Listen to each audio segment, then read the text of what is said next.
Hey YouTube viewers, welcome back to my channel. If you watched my last video, you'll know that I went on a backpacking trip last year to Central Europe.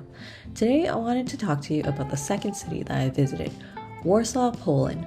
I stayed in Warsaw for 1 day, 2 nights, and I got to do many things. If you're about to embark on a journey to Warsaw and are looking for places to visit, you've come to the right place. Stay tuned and I'll share with you all the details about my trip.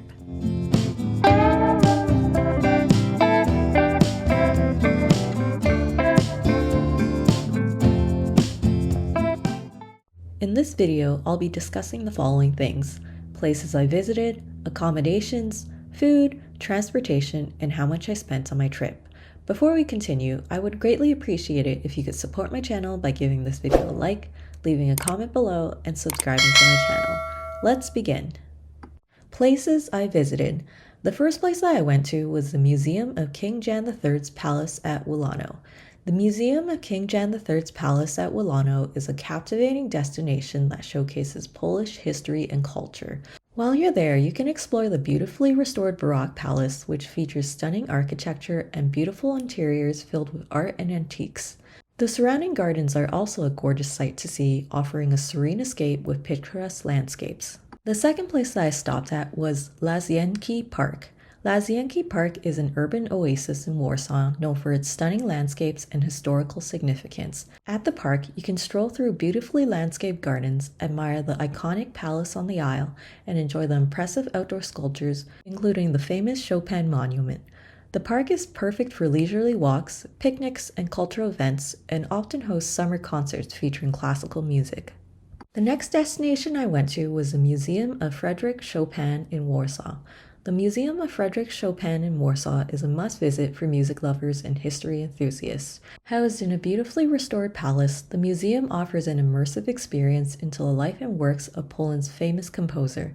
In the museum, you can explore interactive exhibits, rare manuscripts, and personal artifacts about Chopin's life.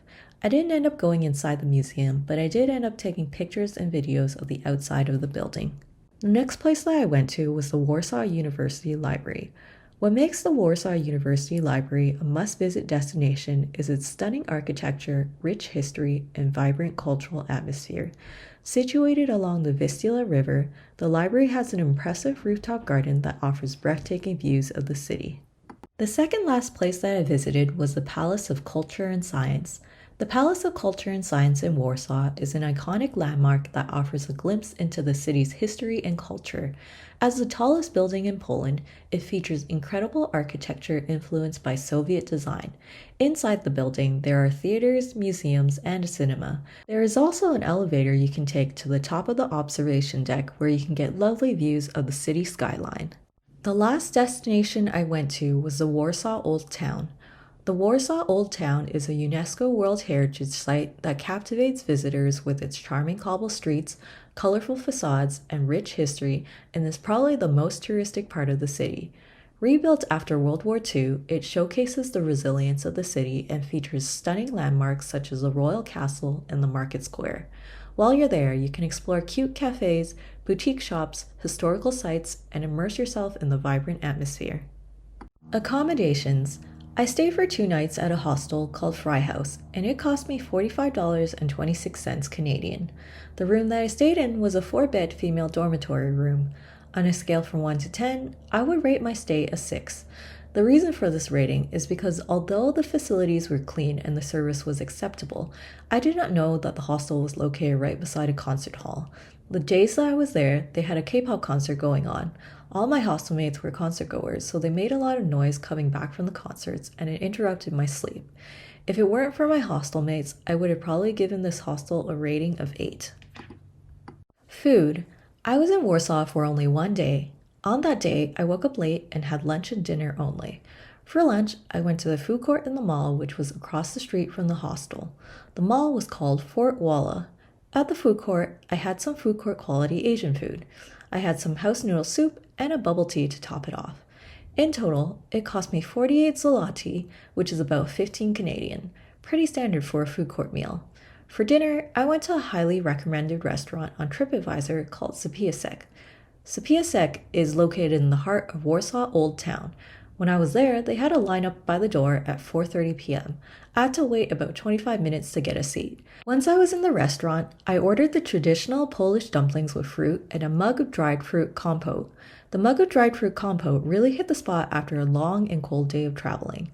The traditional Polish dumplings was a nice surprise for my palate. It tasted sweet because of the fruit stuffing, but savory because of the dumpling wrappers. I liked it, but I can see it being an acquired taste for some folks. The total cost of my meal was 57.71 zloty, which is roughly equivalent to 20 Canadian. Transportation. Since I was in Warsaw for only a day, I bought a one-day ticket. It cost 15 zloty, which is about 5 Canadian. With this pass, you can take any form of public transportation within Zone 1. Most of the tourist attractions in Warsaw are located within Zone 1, so it's definitely a convenient pass to have to get around the city. In terms of where you can buy them at any ticket machine, which can be found on most vehicles, near bus stops, and at metro stations. How much I spent. So here is a breakdown of how much I spent on a one-day, two-night trip in Warsaw. $0 on tourist attractions, $45.26 Canadian on accommodations, 106 zloty, which is about 35 Canadian on food, and 15 zloty, which is about 5 Canadian on transportation. In total, I spent $85.26 Canadian on my short stay. Anyway, I hope you found my video helpful. If you're planning to visit Warsaw and have more questions about the city, please feel free to leave a comment below. Also, if you like my content and want more, please support this channel by giving this video a like and hitting the subscribe button. See you next time!